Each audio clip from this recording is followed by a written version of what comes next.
EPS 95 pensioners की बल्ले बल्ले। सुप्रीम कोर्ट ने दिया 2 लाख न्यूनतम पेंशन का तोहफा। माननीय सुप्रीम कोर्ट का ऐतिहासिक फैसला देश के लाखों ईपीएस 95 पेंशनर्स के लिए बड़ी खुशखबरी। माननीय सुप्रीम कोर्ट ने कर्मचारी पेंशन योजना यानी कि ईपीएस 95 के तहत न्यूनतम पेंशन को बढ़ाकर 2 लाख सालाना करने का आदेश दिया है। यह फैसला अप्रैल 2025 में आया, जिसके बाद करीब 78 लाख पेंशनर्स को फायदा होगा। पहले न्यूनतम पेंशन सिर्फ 1000 प्रति माह थी, जो बढ़ते खर्चों के सामने ना काफी थी। अब इस बढ़ोतरी से रिटायर्ड कर्मचारियों को आर्थिक राहत मिलेगी और उनकी जिंदगी बेहतर होगी। ईपीएस 95 पेंशनर्स की सालों पुरानी मांग पूरी होने पर खुशी की लहर है। महंगाई भत्ता भी होगा शामिल। अब माननीय सुप्रीम कोर्ट ने न सिर्फ न्यूनतम पेंशन 2 लाख सालाना करने का आदेश दिया, बल्कि इसमें महंगाई भत्ता यानी कि डीए जोड़ने का भी निर्देश दिया है। यह भत्ता all India consumer price index के आधार पर हर 6 महीने में अपडेट होगा। इससे पेंशनर्स को बढ़ती महंगाई के हिसाब से पेंशन्स मिलेगी, जो उनकी आर्थिक सुरक्षा को और मजबूत करेगी। यह कदम खासकर उन रिटायर्ड कर्मचारियों के लिए वरदान है जो मेडिकल और रोजमर्रा के खर्चों के लिए परेशान थे।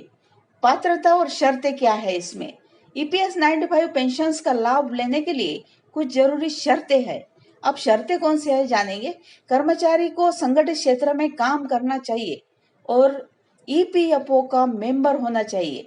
पेंशन के लिए कम से कम 10 साल की सेवा जरूरी है, लेकिन 15 साल या उससे ज्यादा सेवा वाले को ज्यादा फायदा मिलेगा।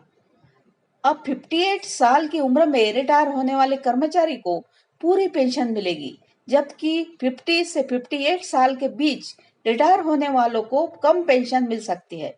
पेंशनर्स को अपने केवाईसी आधार और बैंक डिटेल्स अपडेट रखने होंगे।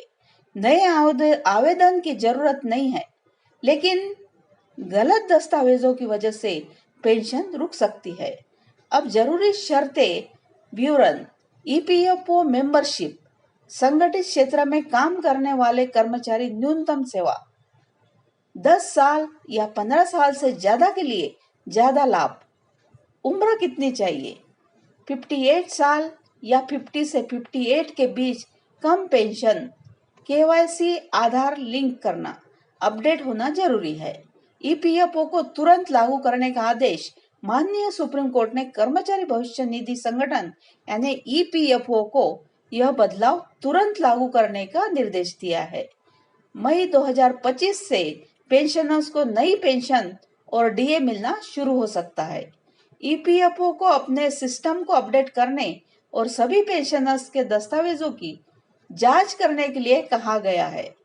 पेंशनर्स संगठनों जैसे ईपीएस 95 पेंशनर्स और समिति ने इस फैसले का स्वागत किया है, जो सालों से 7500 मासिक पेंशन की मांग कर रहे थे।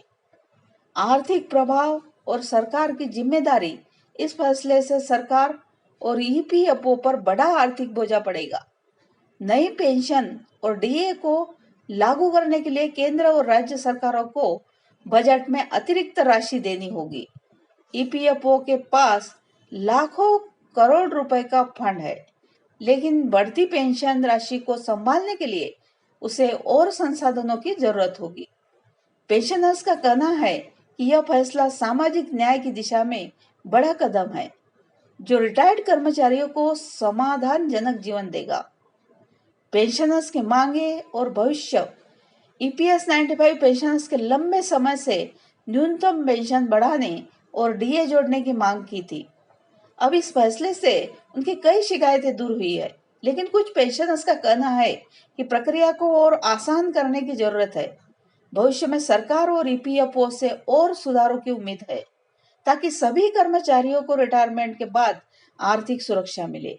यह फैसला देश के